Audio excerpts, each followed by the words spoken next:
السلام عليكم ورحمة الله وبركاته. ازيكم يا حبايبي؟ عاملين ايه؟ يا رب تكونوا بألف خير. النهاردة ان شاء الله وصفة جديدة من مطبخ وصفتك معانا. هنعمل كيكة الرواني اللذيذة حلوة جدا جدا. يلا نروح نشوف هنعملها مع بعض ازاي. شايفين بقى ده شكلها عالية حلوة ازاي؟ شايفين كمان؟ يعني بصراحة طعمها تحفة تحفة تحفة، وكمان جميلة جدا. معايا هنا 3 بيضات بحرارة المطبخ. تمام، هنحطهم كده في الخلاط بتاعنا، وهنضيف عليهم معلقه من الخل الابيض بتاع الاكل العادي، معلقه خل كده صغيره. وهضيف دلوقتي كمان كوبايه من السكر، دي قد المج بتاع الشاي العادي. وهضيف كمان ورقتين من الفانيليا. تمام، هضربهم بقى دول كويس جدا مع بعض في الخلاط لغايه كده ما يبقى اللون الخليط ده يبقى فاتح، ونشوف هنكمل باقي المقادير ازاي. بعد كده ما ضربنا البيض مع السكر مع الفانيليا مع الخل بقى لونه فاتح كده وعامل فوم، هنزل بقى بنص كوبايه من جوز الهند. تمام، دي نص كوبايه العاديه برضو بتاعه المج بتاعي، وهضربهم كمان. بعد ما ضربنا السكر مع البيض مع الفانيليا، حطينا كمان نص كوبايه من جوز الهند الناعم وضربناهم. وهنضيف دلوقتي نص كوبايه من السمنه او الزيت المتوفر عندك دي فيه. تمام، وهضيف عليهم كمان علبه صغيره من الزبادي. تمام كده، نضيف كمان نص كوبايه من الحليب السائل. تمام، وهنضرب بقى المكونات دي كلها كده مع بعض. معايا هنا كوبايه من الدقيق. تمام، الكوبايه دي المعياريه مقاس مج الشاي يا جماعه. تمام، ومعايا كمان كيس بيكنج باودر، هنخلهم دول كويس جدا مع بعض.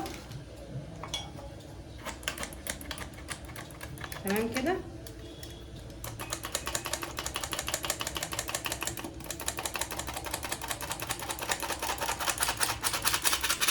في نجاح الكيك بتاعك لازم الدقيق تنخليه كويس.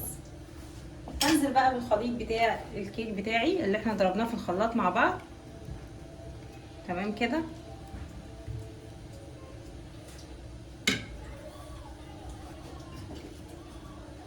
وهبدأ بقى اقلب كده في اتجاه واحد. الكيك بيتقلب في اتجاه واحد. تمام، لغايه بقى ما الدقيق كده يختفي عندي كده كويس.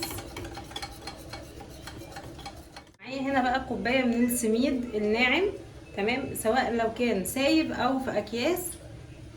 طبعا اخر حاجه بنحط السميد فيها علشان ما يعملش عرق معايا. تمام، ونقلبه كده بسرعه كله برده في نفس الاتجاه لغايه ما احس ان هو اتقلب كويس جدا. هنجيب الصينيه بتاعتنا كده المدهونه بسمنه او زيت، ويكون الفرن بتاعك سخنه قبلها ب10 دقايق او 5 دقايق علشان الكيك بتاعك ما يتحرقش، ما تولعهاش قبل كده. تمام كده، هجيب بقى دلوقتي الصينيه بتاعتي وادهنها كده حبه زيت او حبه سمنه واضيف فيها الخليط ده. تمام، جبنا الصينيه كده ودهناها سمنه او زيت المتوفر عندك، وهنزل بقى بخليط الكيك كده كله بالطريقه دي. تمام، واحاول بقى اظبط الصينيه بتاعتي واخبطها كده خبطتين عشان تفرغي الهواء منها. تمام، وندخلها على الفرن وبعد ما تستوي نشوف هنكمل ازاي. كده بقى الكيك بتاعنا بعد ما خرج من الفرن هنسيبه كده يهدى شويه. هنسقيه دلوقتي بقى بالشربات. الشربات عباره عن كوبايه ونص من السكر عليهم كوبايتين من الميه. تمام، هيغلوا من 5 ل10 دقايق. هتضيف عليهم عصره من الليمون، وهتضيفي كمان كيس فانيليا. تمام كده،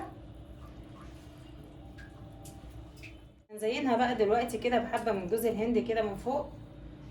تمام، على كل مربع كده احنا مقطعينه بالطريقه دي. عايزه اقول لكم ان الرواني دي بتبقى حلوه جدا جدا. انا هستنى ما تبرد شويه طبعا واقطعها واوريها لكم عامله ازاي.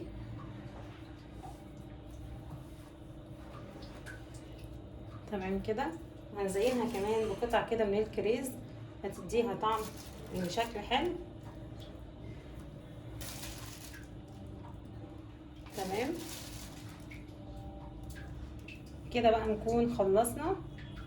اتمنى بقى ان تعجبكم الوصفه دي وتعملوها، متنسوش تعملوا لايك وشير وتشتركوا في القناه علشان يوصلكم كل جديد.